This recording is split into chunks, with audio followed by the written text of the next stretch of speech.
Shout out to Cats Pawd. A good defensive play for Montana State. Touchdown, Tommy Malone is electrifying. Welcome to the Cats Pod. What's up, Podcats? The wait is almost over. We are just a short 48 hours until this championship game. Things are looking up, and we are more ready than ever for this game to be happening. How you doing, Eric? I'm doing good, man. I can't wait. I am no longer patiently waiting. Mm-hmm. I am just officially impatiently waiting. Impatiently waiting, hardcore. Yeah. Yes. Hence the reason we are recording from the calving barn. Yep. It is one of those episodes, where we just got to make things happen. Making things happen wherever we may happen to be. There may be a couple breaks. If you notice a pause in something, it's because I had to go out and look at cows, so everybody knows. I may just cut in. I may make an advertisement that says this break is brought to you by calves or something like that. Shout out to calves for this break in your scheduled programming. I think the first big thing that we need to talk about, I was just thinking about, we need to talk about Vigen's contract. Yeah, that's the, aside from the Cats being in the national championship, that's the biggest news. I mean, we did an episode and we said he is such a high character guy that him leaving right before national championship games seemed out of character, I guess. Of course, we don't know him, but it just seemed like, out of character. And we were right. Mm-hmm. I mean, Vigen just proved that it's literally the team above all else. Yeah. I mean, the locker room is that way. I mean, it's exactly what we thought it was. Mm-hmm. And I love locking him down on a 4-year deal. A lot of the incentives that are on the contract, those are really interesting. Don't want to dig too far into Mr. Vigen's pockets. But at the same time, there's a lot of very, very easily attained add-ons to his contract, which is awesome. Yeah. The thing about this contract specifically is it has a substantial buyout number next year, which we said one more year. One more year, that would be huge. Yep. Well, he signed 4 years, but I feel like this is more of a 1-year deal. Okay. Then somebody's going to have to buy his contract out for a substantial amount. Mm-hmm. So in turn, he essentially can take care of himself and take care of the university. Yeah. Which is win-win. I love that. Oh, yeah. I love that. Somebody's going to have to pay to get him. And I feel like, money talks. And now I just feel like we're in a really good spot, honestly. Oh yeah. Going forward. Mm-hmm. It feels really good that we at least get one more year of Brent Vigen. That definitely helps out a lot. 4 more years. 4 more years. Come on. 10 more years. 1 million more years, please. Yeah. No, I'm really tickled with that contract, and I know this is a football podcast, but this is the point where we stop and shout out the president of Montana State for getting this done. I mean, this is her last hurrah. And as far as I'm concerned, she is the greatest of all time. Mm-hmm. I mean, talk about good timing. How many other schools do you think have podcasts giving love to the president of the university? Well, probably not a ton, because we have maybe the most well-rounded institution. Yeah. I mean, I know there's good schools out there, but it would be hard to find one with this level of cohesiveness, I guess. Like, everything is so fluid. Yep. Everybody is on the same page all the time. And you know what the coolest thing is there was lots of rumors floating around. Yep. But I feel like the way to tell if you have a really good, real tight team is no leaks. Yep. That is This huge. was broke by the people in charge. All of it. All news is always broke by the guys in charge. It's I think it's pretty special that we don't have a locker room talking about outside noise, if you will. Yep. It definitely helps out a ton in that situation. Like you said, just a well-rounded university. And they know they put money into football, but they also put a lot of money into just making the school great in general. Yeah. The money is spread around fairly evenly, and a rising tide lifts all boats when it comes to Montana State. The better Montana State gets, the better the football team has gotten. When attendance goes up, the football team gets better. It's stuff like that. Yeah, and I mean at this point, I feel like we're in such a good spot going forward that even if he does get hired away next year, I feel like he's gonna essentially lock the team down, I guess is what I'm trying to say. The team, we're not going to have a mass exodus of players because the coach bailed on them early. Feel like a lot of these young guys that he's recruited will stick around, especially if they know who's going to replace him or something along those lines. Yeah, the replacement is a huge factor in that situation, I'm guessing. Yeah. And I feel like Vegan has proved that in-house hires are a very good thing. So got to keep it in the program. Yeah. I think one of our coordinators will be next man up. Oh, yeah. If I was a betting man. Oh, yeah. And I am a betting man. I wonder if Montana Sportsbet should start putting lines on that. Who's going to be the next coach, even though we don't have a coach leaving? Like, that would be insane. Since you brought up Montana Sportsbet, I did place my wagers. Okay. Or I guess I had my wife place my wagers for me. Yeah. That's a quality marriage right there, Yes. She is quite the woman. Yeah. I went with Montana State -6.5. Okay. For an even money. Yeah. And I took a Taco Dowler anytime touchdown at +105. I kind of like that. Taco's been getting in the end zone early in games. Taco's got a special knack for finding the end zone. Yeah. He definitely gets open anytime within, I would say, the 35-yard line. Taco may be a possibility. And you also have all the punt situations where you could also pick up a decent chunk of change on old Taco there. Yeah. I mean, when I saw that one, it was like, that's the bet. Oh, yeah. I do like the point spread. I like that. I like winning by a touchdown. I think that's pretty reasonable. And I just really feel like Taco is, he's found his groove and his connection with Tommy is so crisp right now. Yeah. I feel like he's going to find it. Okay. Yeah. I would definitely agree. Taco is definitely going to be a player to watch in this game, as well as a dozen other pass catchers, Yes. in this situation. Yeah. I feel like if I had a crystal ball, I would say Taco Dowler gets the long balls. Yep. Ty McCullough is your necessity first down pass.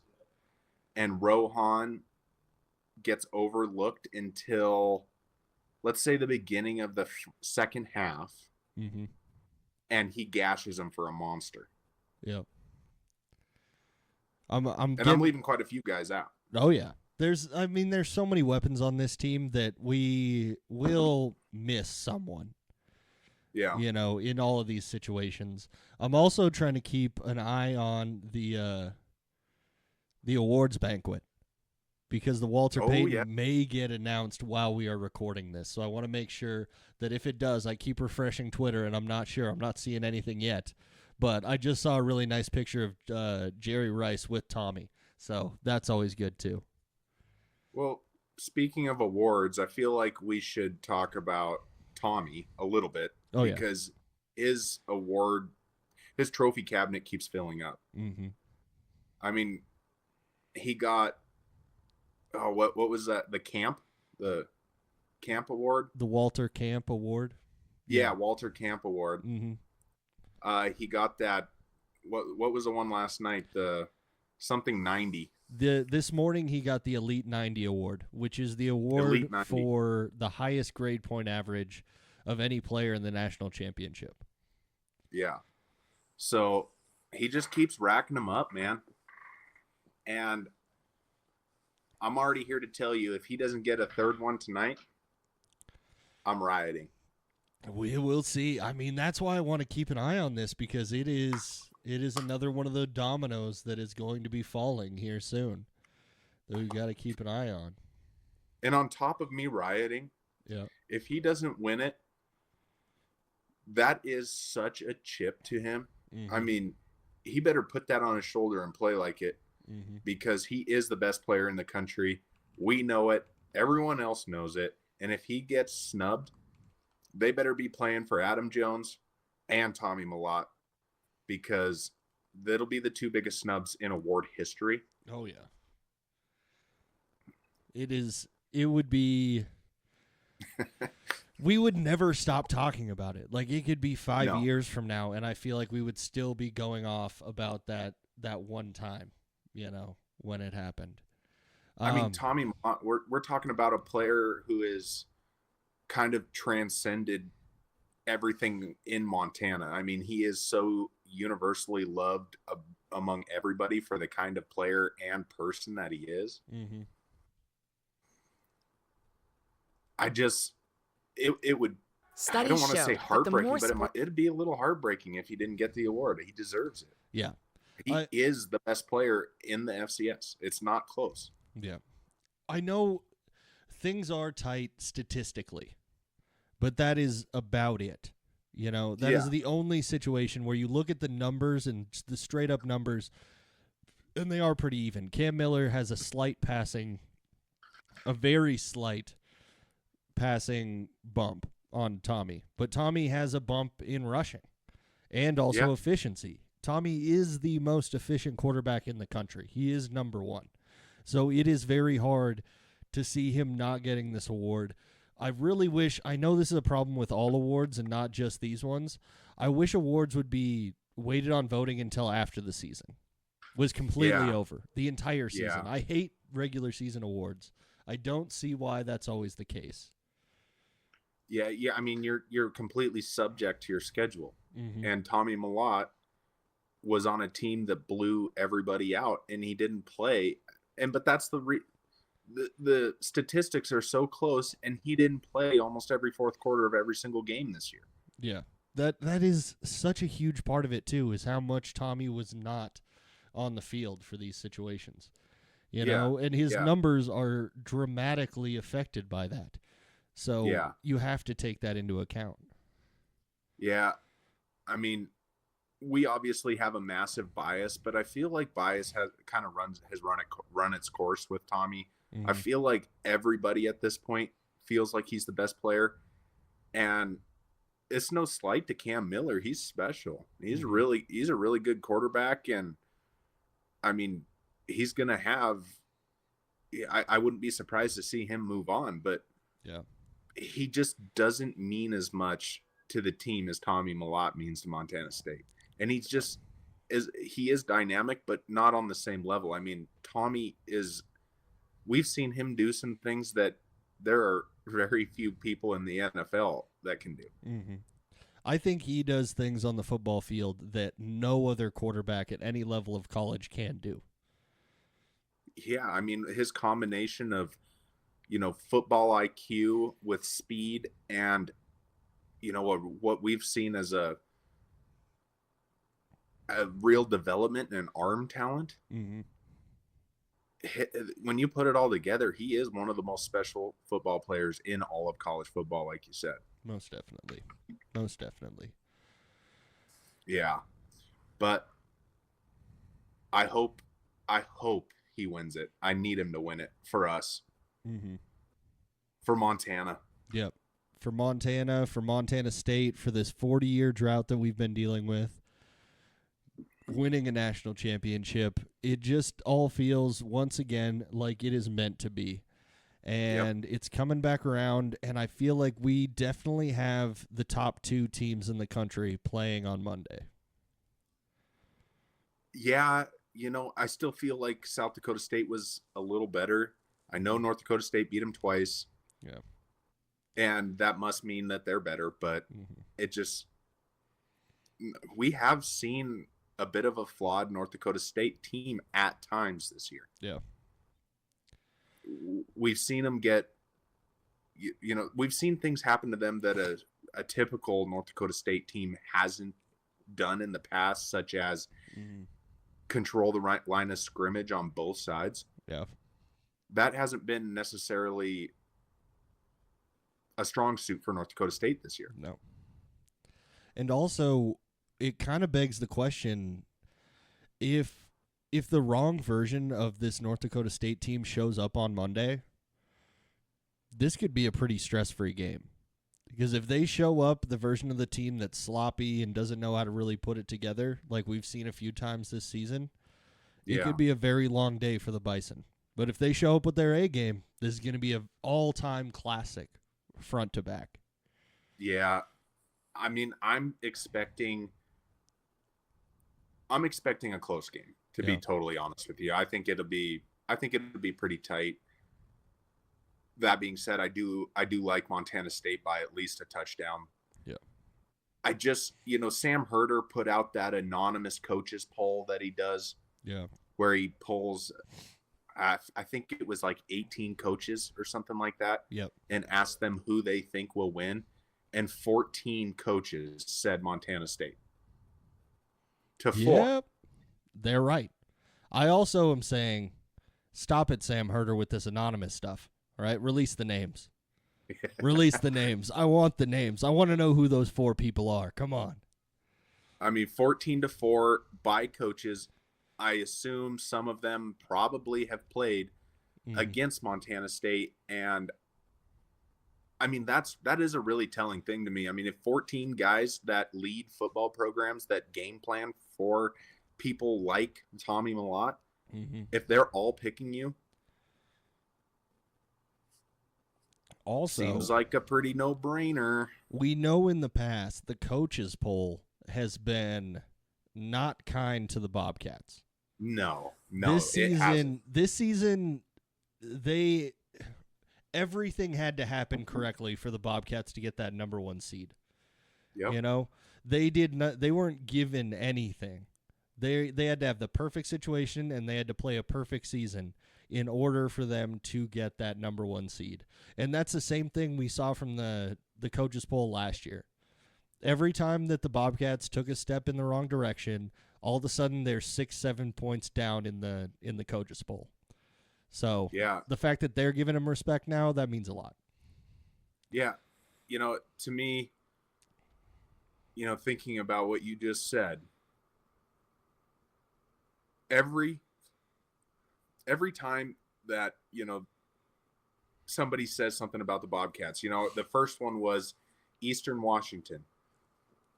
Playing on that red field is a death sentence. The Bobcats have never played well there, and they beat Eastern Washington by more than any other team had. Yeah. I mean, it was not a blowout by any means, but they did more than enough to win that game. Yeah. And then they say, well, Portland State, that's a pretty frisky team. Yeah. This is your trap. That's your trap game. They're so many traps throughout the season. And they beat them by 50 points or something like that. I mean, it was a total blowout. They made a very good quarterback in Dante Satcheret look very, very pedestrian. Yeah. In that game. And, they said that first Idaho win. That was an injured Idaho team. Oh, yeah, yeah. Second time you play them, they're healthy. This is a different Idaho team than you have played. This is going to be way close. What did we see? A boat race. You know who's different out there, Eric? You know who's different than any other season? The Cats are different. Yeah, they are. They're built differently. Bobcat built 1-0 every single week and looking to continue to be 1-0 on Monday. Like, they are built different than any other team that we have seen from the Bobcats. Yeah, it's it's pretty darn impressive what we're getting to witness. And honestly, I think the main thing is seeing how tight the team is with one another. Mm-hmm. It's pretty fun to see as a, Yep. you know, and not only just how tight the team is, but how buttoned up they are. They have such good grade point averages, Mm-hmm. and they do so much in the community. Mm-hmm. They're just good people, and it makes it so easy to root for them. Oh yeah, definitely. Boy, we sound so sappy right now. Yeah. we are Ridiculous. definitely glazing the Bobcats today, and have continued to all season, and they haven't given us a reason not to. So that's their own fault. Yeah. It's a really good time right now, and the real reason for the season starts on Monday at 6:00. The real reason. Mm-hmm. I am so ready for this thing. Yeah. I am so beyond ready for this thing right now. You have any special plans for the game? No special plans really. I'm gonna have to work, and the game starts 5:00 our time. Is it? Mm-hmm. Texas is in Mountain, right? Texas is in Central, I think. Texas is in Central. So I'm going to have to scoot out of work a little bit early. If any of my coworkers are listening, I know I have a couple that listen to the show. I may be dipping out 10 to 15 minutes early so that I can get home for kickoff. Definitely don't want to miss out on that. Talking about how all-time this team is, so we have been kind of skirting around calling this the best Bobcat team of all time, right? For a few months. I heard an interview this week with Mike Kramer on it, and Mike Kramer flat out put this Bobcat team as number one all time. Yeah. And I was like, ooh, that is a bold statement to a point. But also at the same time, I can't really argue with it. I mean, I've said it before on the show, and I'll say it again now. We have seen some electric offenses, especially like those Rob Ash, D. McGee offenses that were throwing up 50-some points a game. Mm-hmm. But this is, this offense is on that level. Yeah. But the defense is so much better and I think that's what makes it maybe the number one team is not only is the offense absolute dynamite, the defense has, it's so locked down. Mm-hmm. I feel like it's just something we've not seen before. Yeah. And there's so many studs at every level of the defense. We have studs on the line, we have studs at linebackers, and we have studs in the secondary that can change the game any play. On any play, they could completely flip the field on them. Yeah. Yeah, it's tough to call a team the number one team all time, but especially when you're living in the moment and everything, mm-hmm. and how fun this ride has been this year. But it's hard to argue against the statistics. I mean, the offense has averaged in just a ludicrous amount of points per game, mm-hmm. and the defense gives up nothing. Mm-hmm. Also, a stat that popped out to me this week when I was looking through everything, red zone offense. The Cats are number one in the country in red zone offense, and they are over 95%. When they get into the red zone, they score. That is pretty special. Yeah. It really is. Being that efficient in the red zone, mm-hmm. the play calling is on point. The players are so in tune with each other. They're not making mistakes. Yeah. And it's one of two major things. The reason why we're so good in the red zone this year.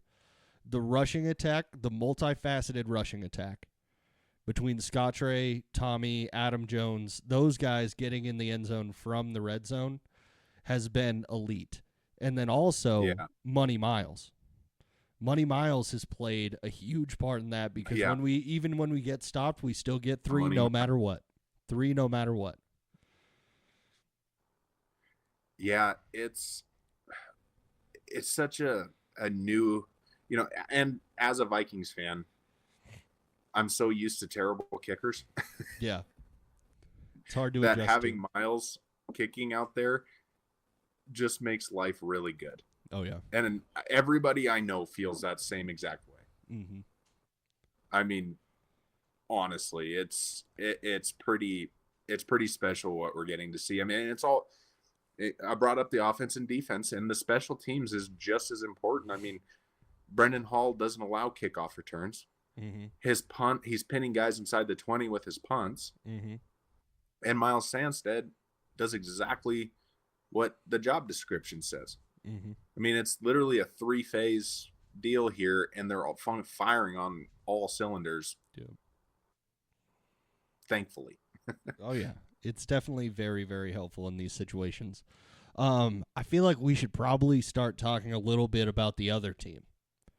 The team that we're actually playing against. Because we've talked a lot about the Bobcats, and we love to talk about the Bobcats, and we could do that for hours and hours and hours. But I feel like we should actually mention a little bit more the team that we are actually playing against. Is there any... What do you think the key matchup is in this game? Bryce Lance versus the entire Bobcat secondary. Okay. I feel like that was the difference maker against South Dakota State. And I feel like that's going to be the main focus, because I don't think that North Dakota State's running backs are as talented as South Dakota's. Mm-hmm. And aside from 2 gash plays, South Dakota's running backs had fairly pedestrian days. Mm-hmm. So I'm not sure North Dakota State's offensive line has an edge over our defensive line. And I really don't think I just really don't think that they're going to have success on the ground. I feel like it's all going to come out of Bryce Lance, just like we saw against South Dakota State. Yeah. I mean, I'm trying to come up with another talking point, but at this point, I completely agree with you. I don't think Shamar Brown is going to be able to do much on the ground in this game. I think this is going to be a big-time game for Adam Jones to just make it clear to everyone in the country on ESPN 1 that he is the best freshman in the country. Yeah, I mean, the team is so selfless. I wouldn't be shocked if they don't let those kind of things bug him. Yeah. But I feel like this is Adam Jones's opportunity to prove that he got snubbed. Oh yeah. I for sure feel like it. And if Tommy Mellott doesn't win the Walter Payton tonight, it'll be his opportunity to prove it also. Mm-hmm.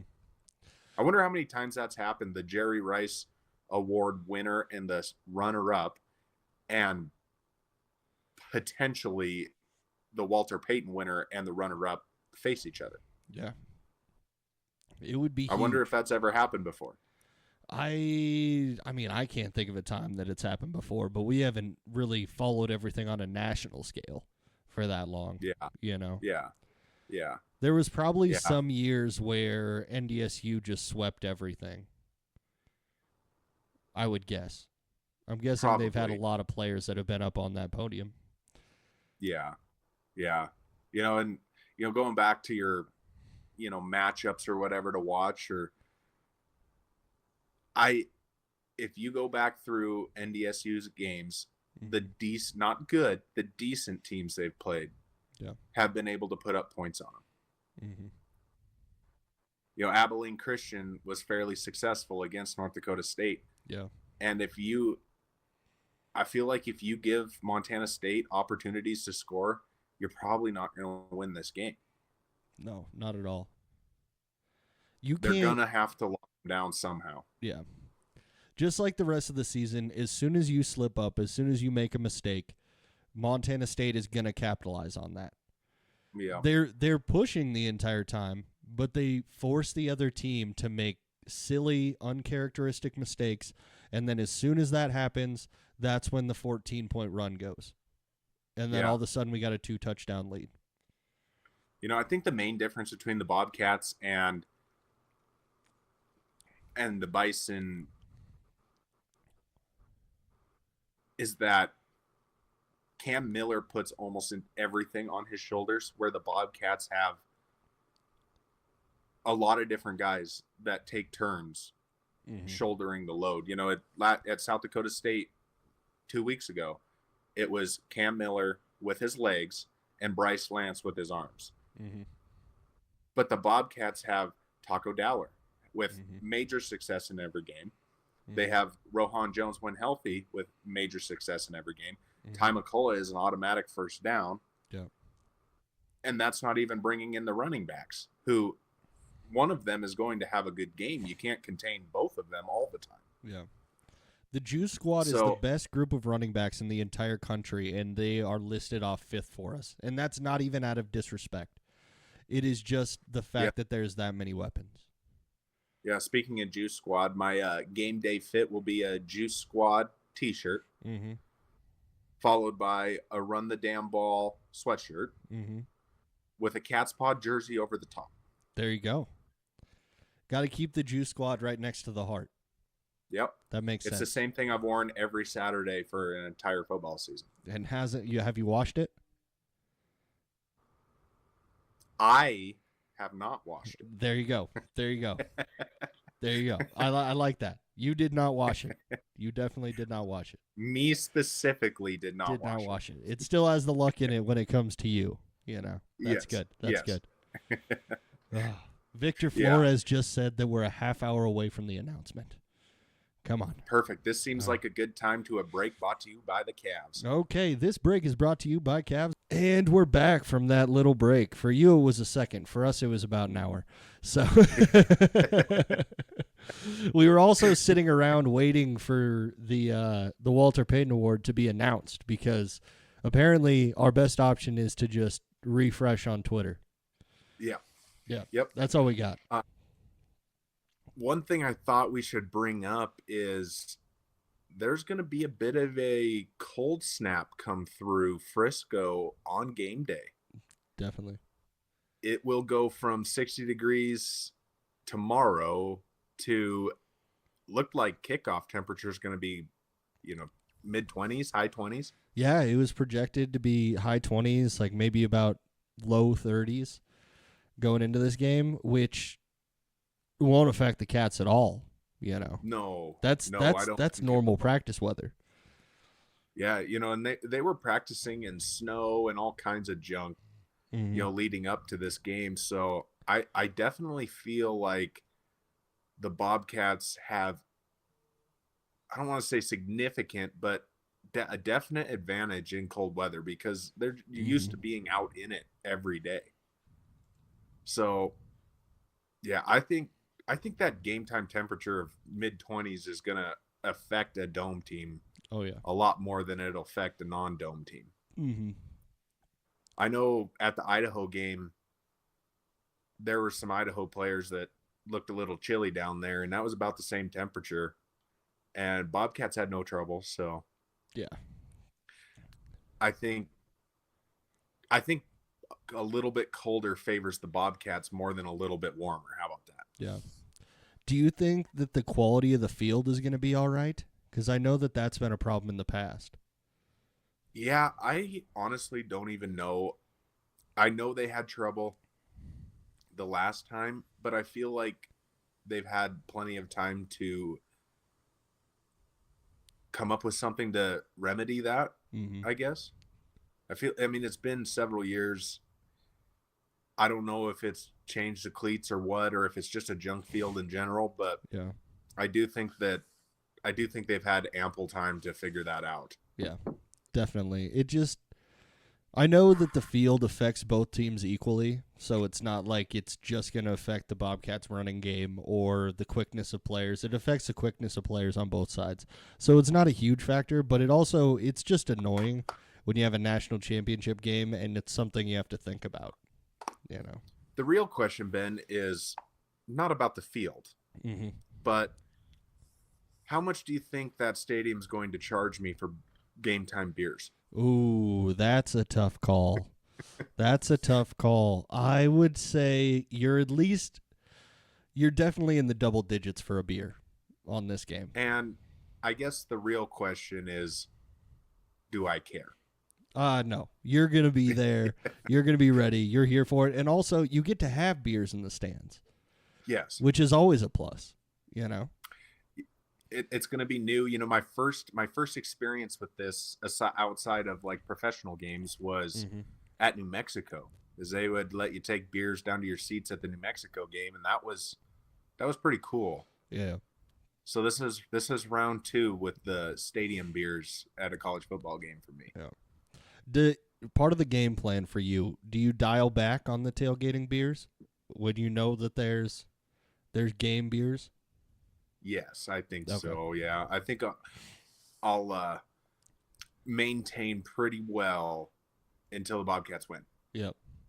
And then it's just going to be, I am hoping for only the best Snapchats to be sent my way of one Mr. Eric Lover.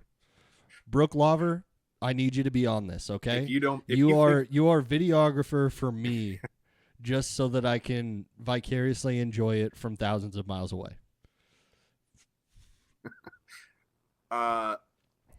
She'll be videoing me scorching down the stands onto the field. Yeah. It's going to be impressive. Hopefully the knee holds up. Hopefully the knee holds up a lot for that. We don't talk about that little guy. Yeah, we don't talk about it. I shouldn't have jinxed you just by bringing it up. That's my bad. That's my bad. I feel like we haven't talked at all about North Dakota State's defense. Is North Dakota State's defense we should be worried about? Should we be just aware of it? What is the situation with their defense? I think the main thing about North Dakota State's defense compared to years past is they're not nearly as locked down a unit as we've become accustomed to. Yeah. Especially this year, you know, they've had some fairly substantial injuries on that defense. They just haven't overcome them quite like the Bobcats have. Yeah. Because definitely. I'd wager anybody that our losses on defense outweigh anybody else's, and they've somehow figured out a way through it. And North Dakota State, I mean, let's be totally honest here. They should have lost to that team from Tennessee. Was it Eastern Tennessee or something like that? Yep. Eastern Tennessee State. Yeah. I know it was ETSU. They should have lost that game. Mm-hmm. And I mean, that game against SDSU the first time was a coin flip, and they lost to USD in overtime. Yeah. I mean, they gave up 31 points to Abilene Christian.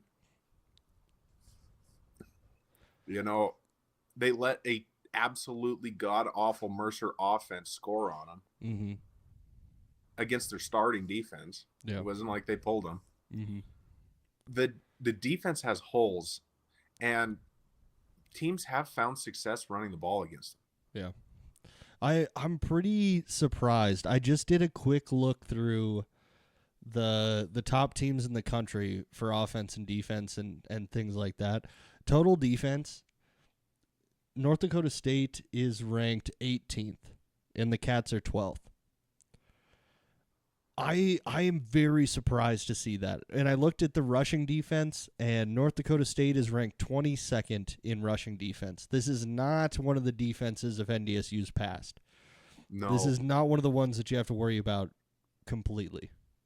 I saw a ranking, or, you know, one of those ranking lists, and it was tackling. Yeah. And NDSU is way toward the bottom in tackling. Mm-hmm. Not being able to tackle well against Scottrey Humphrey does not bode well for a guy. No, it is not good for your situation whatsoever. And if Julius is able to get on that field, not being able to tackle him is a real problem. Mm-hmm. Not only will he run through you, he will hurdle you consistently. So I think the major thing to realize about NDSU's defense this year is that this is the first, you know, last year to a certain extent and this year are the first times we've seen them vulnerable, like truly vulnerable in a certain aspect of a game. And I feel like USD found a way to win that game, and we beat USD pretty handily. Mm-hmm. You know, I think that kind of speaks to the levels that the defense are playing at. Yeah. I have no doubt that their offense can score points, but can they stop us from scoring points? Because I know our defense can stop them. Yeah. And even if they don't stop them on the first few drives, they'll adjust and then they'll make the stops when they really matter. Yeah. If there's one thing our defense has shown is that they're able to adjust quickly. Yeah. You know, they might let up one or two big plays. Yep.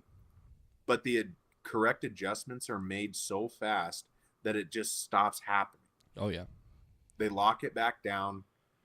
They figure out which scheme works best, and they run with it. And that's just not something you see from NDSU this year. Yeah. It's very hard for me to find any devil's avocado arguments for this game. And I'm trying. But the more I look into stats, the deeper I look into it, the more advantages I see for Montana State as a whole. Which honestly makes the back of my brain tingle a little bit. Are you getting any of those tingles before this game just because it's NDSU? I mean, you know, kind of. But it just goes back to what I was saying earlier. There's been so many teams that they've said before that we weren't going to get, or it was a trap game, or whatever the circumstance happened to be that week. Yeah. And I have no reason to believe that we know that the Bobcats are the better team all the way around, all three phases. Mm-hmm. I mean, honestly, here's my prediction is it's probably going to be back and forth early. Yeah. I mean, I think it'd be a little careless to say that it wouldn't be back and forth. I think both teams score early and probably a couple times. And then I think NDSU is going to run into something that they haven't seen in a while, and that's, you know, if they are able to get MSU to a 3-and-out, I don't think that they are necessarily used to seeing a Brendan Hall flip fields on them. Yeah. Make really long drives, back him up, you know, and you know he's going to be ready to go. I mean, I could see him pinning a couple inside even the 10-yard line. Yeah. And I'm not sure, with the necessity for big plays from them, I'm not sure they can keep up. Mm-hmm. They're not really a grinded out 4 yards at a time kind of team. They like the big play. Yeah. They like taking those deep shots. And yeah, you know, that's going to work sometimes. And, you know, once in a while, a guy's going to get beat in coverage and they're going to get those big plays. But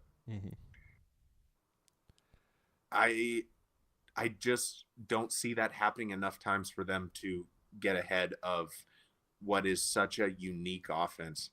I mean, NDSU can, you know, they can shut down. We've seen teams shut down the running game as far as the running backs go, and Tommy Malott gashes them hard. Yep. We've seen teams like UT Martin that, you know, kind of clamp down a little bit, and Tommy torched him with his arm. Yeah. So how can they cover everything? Yeah. I mean, we've talked about it before. It's just too much for most people to deal with. Yeah, even if it's an absolutely elite defense, you can't cover everybody on the field. And when you have a guy like Tommy making the decisions, it just doesn't leave a lot of room for argument. And you brought up maybe they force a couple 3-and-outs, but that's even been a problem because the Cats are number 2 in the country for third down conversions. The only team better than them is Eastern Washington, who had a scorcher of an offense and a terrible defense. Yeah. You know, I definitely think that North Dakota State's going to come in, you know, doing their normal thing. They're probably going to be on top of it pretty early, but I just don't see them able to withstand the pressure of the Bobcats on both sides of the ball. Yeah. And a special teams unit that is capable of completely eliminating the run game. Mm-hmm. Based on the way that Shamar Brown has been playing during the playoffs, there is nothing that makes me think that Brody Grebe, Paul Brott, Kenny Iden, all those guys are not going to be able to shut him down completely. Yeah, if there was a prop on a Kenny Iden sack, I would hammer that. Oh, that would be real nice. That would be a real nice play. Just so the Podcats all know, I do have to announce this every episode until after the national championship. I have not placed any bets. I was approached by a coworker to place a bet on the game, just a friendly 1-to-1 bet, and I walked away. I walked away because I'm not going to do that to this team. Yeah, don't no unnecessary jinxes. I mean, we already forced the listeners to not wash their clothes. Yeah. So you can't let them down here. Mm-hmm. Cannot let them down at all. Yeah. Of course, Sportsbet Montana is being a total turd right now. That happens as Montana Sportsbet does. Yeah. I'm going to refresh X one more time to see if any news has come out. One more. Let's see it. Still Tell nothing. me something. Still nothing. Still nothing. Nada. This is going to be just like the last episode we put out. Okay, we're talking about all this stuff, and then a few hours later, the big news drops. Yeah. The big news drops. We just want to know if we need to enlarge the chip that's on our shoulder right now. Yeah. Or not. Yeah. Yeah. One other thing. I will be at the game. Will be wearing a Cat's Pawd jersey. Mm-hmm. So anybody listening, find me. I'll have stickers. Oh, yeah. Lots of stickers. Yeah. Do you need a re-up on the stickers before you head down there, or you got enough? I think I got enough. Okay. Good. I think I'm set. Yeah. We'll see how many stickers I hand out. I might not come back with any. Yeah. That's the goal, is to never come back with any. That's true. Yeah. So, no, I leave early in the morning to drive to Bozeman to get on a plane to come down. So I cannot wait. Mm-hmm. And I will be jetting home from work to cheer my ass off from my couch, as one does. Yeah, we better see videos. Yeah, I should just set up like a time lapse. I might set up my secondary phone as just a time lapse of the game, just to see all the reactions of it. I like that idea. That could be pretty funny. Oh yeah, it could be good. I might also like start hamming it up just for the camera, since I know it's there. Yeah, like you'll be able to see when touchdowns happen because I'll be on it. Yeah. I usually make a total scene whether or not anybody's around anyway. So, and I will definitely be making a scene in the stands. Oh yeah. It's gonna be a great Monday, and it's so huge for the FCS in general. Just being the only show in town on the #1 sports network in the entire world. It's got to be big. I'm gonna be a little bit skeptical of the halftime show if it's like last year's, but we'll see. I think the biggest thing is that they got the Monday Night Football slot. Mm-hmm. I mean, it's a little bit earlier. Yeah. But I don't think that's enough to really take the viewership away, especially when you consider, Central Time being 6, because kickoff is 6 Central. So you're going to get the East Coast. You're going to get Central. You're going to, most of Mountain Time will make the effort, or at least turn it on when they get home. Yeah. Maybe lose a little bit of Pacific, but this is definitely the biggest spotlight I think this game has ever had. Mm-hmm.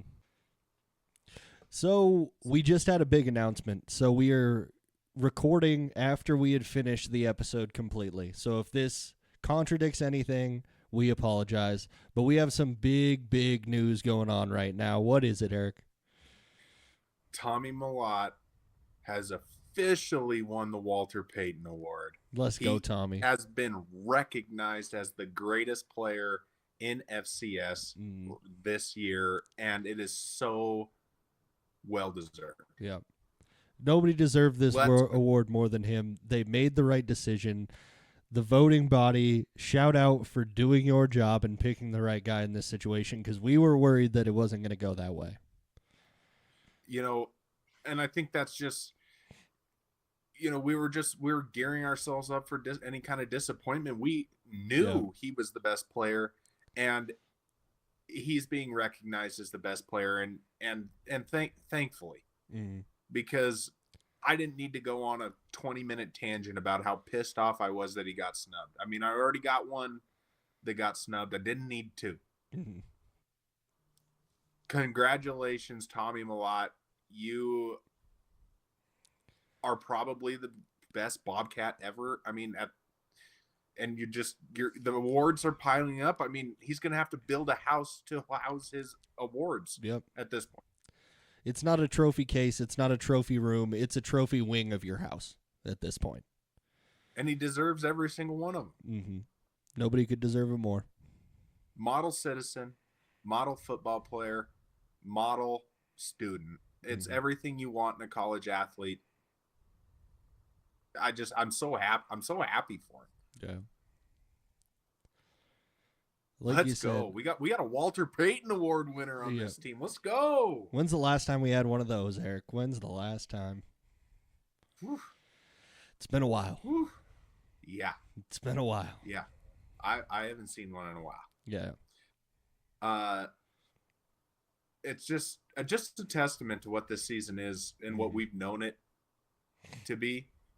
And now it's just nice to see it being recognized by everybody else. Everybody else is seeing what we're seeing. Everybody on that finalist list was a special player, but none of them are as special as Tommy. And we all know it. And everybody else knows it now too. Yeah. Thank you again, Tommy. As always, keep it up. One more time to go 1-0. Just one more time. Thank you for choosing us. Thank you for choosing us for sure. This has been a fun ride, I can tell you that much. Yeah. And it's not even over yet. We still got some more icing to put on this cake. Yeah, if you think the Walter Payton means more than a chip, I think you're wrong. Yeah. And it definitely doesn't mean more than a chip to one Mr. Tommy Malott. Yeah. Yeah. He's gonna be going after this on Monday even harder now. Now he's got to prove that he's the best player in the FCS. I mean, we already know he is, but he's won the award. Now it's time to go out and show that award off. It's just a great week. It's surreal, man. Vegan Stan, Tommy got the Walter Payton, and we still have a national championship game to watch. Yep. I mean, you really can't ask for a whole lot more. No. You really can't. No. It's an embarrassment of riches right now. It is. And I'm so happy that we get to enjoy it. I'm so happy. Yeah. This has always been the year, and I'm so stoked for it.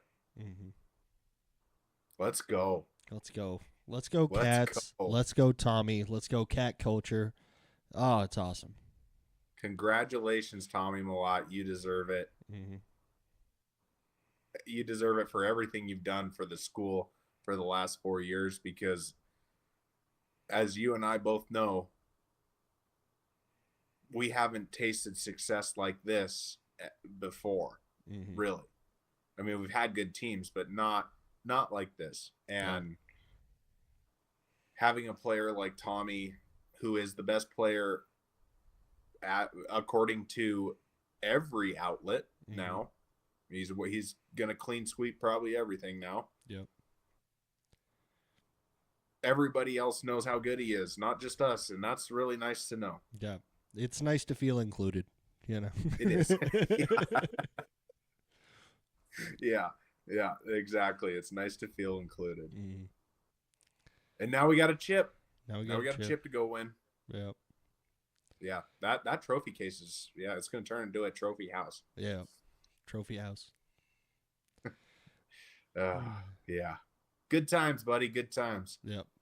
Now back to the rest of your scheduled episode. And it is set up to be an all-timer of a game. So I'm excited. If this is anybody's first introduction to FCS football, I'm a little jealous, you know. This is the revenge, man. Mm-hmm. It's the revenge for 21. Yep. It's the revenge for last year in the quarterfinals. Mm-hmm. You know, this game has more than just a national championship on the line. It's make all of us fans feel just a little bit better about what we've had to go through losing to North Dakota State. Mm-hmm. I mean, everybody's heard me talk about how much I hate them. Mm-hmm. And this is finally the time we might get a little bit of redemption on it. Yeah. It's so hard not to jinx this thing. Yeah. It's so hard to hold back when everything that I'm feeling about this team is just bubbling over in this situation. And I just want the story to have the ending that it deserves. I know. I 100% feel you, man. Yeah. I'm going to make you go against something you don't really want to do, and I want your score prediction. Okay, score prediction. I got to think about this a little because I was on Duct Tape Dynasty earlier, and I gave a score prediction there, and I believe my score prediction is going to stay the same. Okay. My score prediction for this game is 31-21 Montana State. I like it. Mm-hmm. I like it. Yeah. Mine, I went back and forth because I truly believe the Bobcats score more than 30 points. Yeah. I have a hard time believing North Dakota State can score 30. Yeah. So my prediction will be 34 to 21. Okay. I'm going to take a field goal on top of you. Yeah. And there's going to be a few big plays by NDSU throughout the game. People are going to be overreacting to it. I will probably be overreacting to it. But in the end, the adjustments will be made defensively and offensively, and the Cats will be able to do enough to have a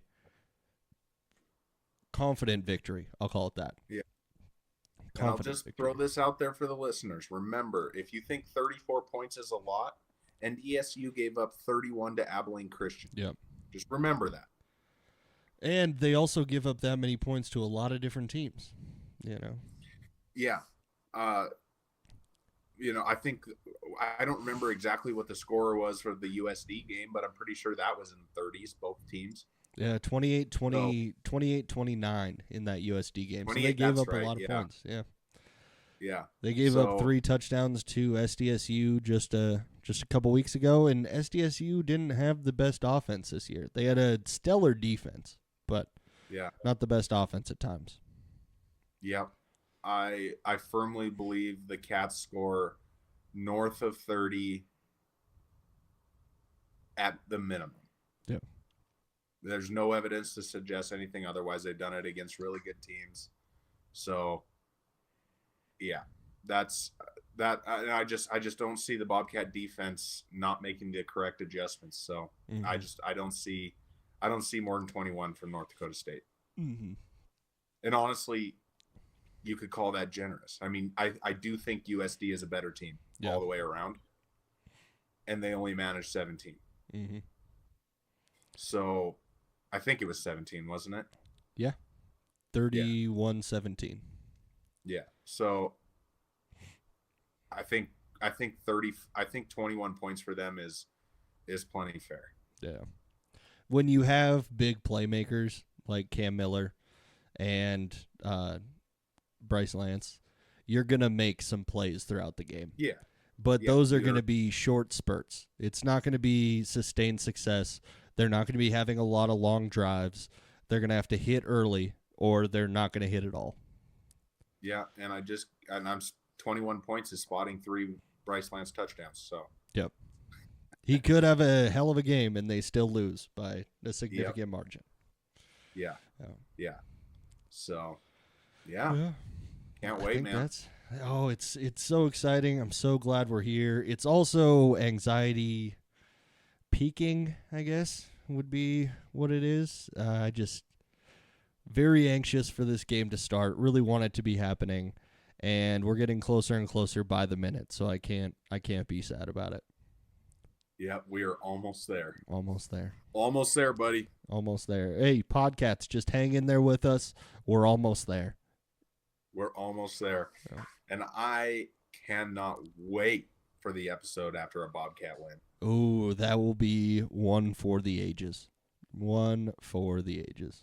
I'll just flat out tell the listeners, if the Bobcats win, I will be in no shape to record directly after the podcast. That is a fact. Yeah. Episode might be coming out Tuesday or Wednesday. We'll see. But the excitement will still be there. Oh, for yeah. Sure. It will not dull one bit. I can guarantee that. I'm a fan of a lot of teams, and none of them have ever won a chip. Mm-hmm. I mean, not since I've been a fan. Yeah. I mean, they have in the past. Yeah. But since I've been a fan, not a single one of my sports teams has won any championship. Mm-hmm. This is my second shot with the Bobcats at my first championship as a fan. And I really need it. Yeah. I really, really need it. I'm 31 years old, and it's been a long go of just nothing. Yeah, I have one measly little Seattle Seahawks Super Bowl. That's the only excitement that I've had. And one Louisville championship that was redacted later on. So yeah, it doesn't count. Yeah, it doesn't really count. Yeah. I have nothing. Nothing for, I mean, I didn't become a Phillies fan until after 2008, so don't get to count that one. Yeah. Iowa State has never won anything really. I mean, they had a couple deep runs, but that's about it. And the Vikings are 0-4 in Super Bowls, so that's fun. And the Bobcats have been to the championship once since I've been alive, so yeah. I need it, Ben. I need it real as well. bad. I need it. I need it so bad. I need it. Insert SpongeBob meme. I need it. All right. One other thing. How long? When do you think they'll play Moni Moni? Ooh, that is a tough one. If they the didn't Bobcats play it win at the USD game, so I'm a little skeptical. Gosh, I hope they play it. Yeah. I have a feeling that sometime during the third or fourth quarter, it may be played. But I would also be a little bit surprised. As soon as we're done recording, I'm putting my AirPods in, and I'm going to queue up Moni Moni, Metallica, and the Wild Boys. Come on, do it. Put it in the mix. Put it in the mix. Duran Duran, the Wild Boys. Come on, throw it in there. Yeah. Okay. All right. I'm adding it right now. There we go. I appreciate it. In case anybody was wondering, Montana Sports Bet has still not opened on my phone. So love them. Always do. Always will. Also, for any of the listeners out there that are looking for a playlist, I have created a playlist that is called Podcats Road Trip on Spotify. So if you search Podcats Road Trip, you will be able to find part of my road trip playlist. I didn't want to put... I listen to a lot of different music, and I listen to a lot of very explicit music, so I didn't want to put everything in there, but I will be adding to it throughout the next couple days if you need some road trip music to get to Frisco. Also, Ben, I am going to force you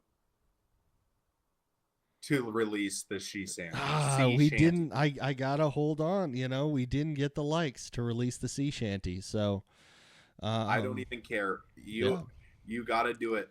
We got a quarter of the way there. Yeah.